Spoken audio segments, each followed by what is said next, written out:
আগামী ১৪ এপ্রিল কৃষিকার্ড বিতরণ কর্মসূচিতে অংশ নিতে প্রধানমন্ত্রীর সম্ভাব্য গাজীপুর হয়ে টাঙ্গাইল সফর কেন্দ্র করে গাজীপুর মহানগর প্রস্তুতি কার্যক্রম জোরদার করা হয়েছে।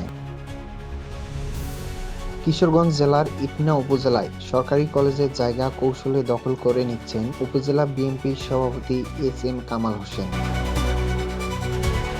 ইসরায়েল ও মার্কিন বাহিনীর যৌথ হামলায় ইরানের নতুন সর্বোচ্চ নেতা মোস্তফা খামেনির মুখমণ্ডল ও পা গুরুতরভাবে আঘাতগ্রস্ত হয়েছে। শুনছিলেন সংবাদ শিরোনাম, এখন জানাবো সংবাদ বিস্তারিত। সাথেই থাকুন।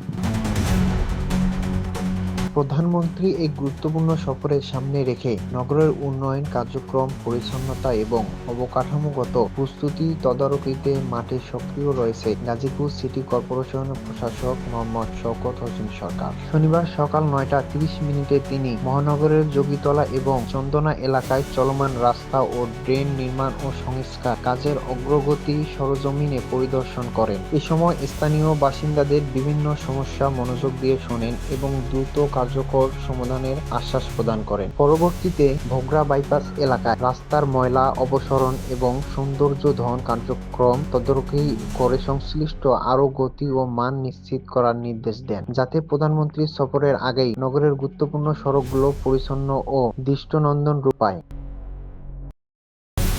পবিত্র রমজান ও ঈদ উপলক্ষে কলেজের দীর্ঘদিন ছুটি থাকার সময় গত ২৩ মার্চ সাইনবোর্ড দেওয়া জায়গা ও পুকুর দখল করার পর গত বুধবার ৮ এপ্রিল সকাল থেকে জায়গাটিতে সিমেন্টের পিলার বসানো হচ্ছে। ঘটনাটি জানাজানি হওয়ার পর বর্তমান ও প্রাক্তন শিক্ষার্থীরা ক্ষোভে ফুঁসছেন। বিষয়টি নিয়ে কলেজের কর্তৃপক্ষ ও স্থানীয়দের মাঝে হতাশা বিরাজ করছে। তবে কলেজের জায়গা দখলকাণ্ডে উপজেলা বিএনপির সভাপতি এস.এম. কামাল হোসেন নেতৃত্ব দেওয়ার বিষয়টি নিয়ে কেউই মুখ খুলতে সাহস পাচ্ছেন না। এরকম পরিস্থিতিতে প্রশাসন জরুরি হস্তক্ষেপ, নিরপেক্ষ তদন্ত ও কলেজের সম্পত্তি রক্ষায় কঠোর পদক্ষেপ দাবি করছেন এলাকাবাসী ও সচেতন মহল।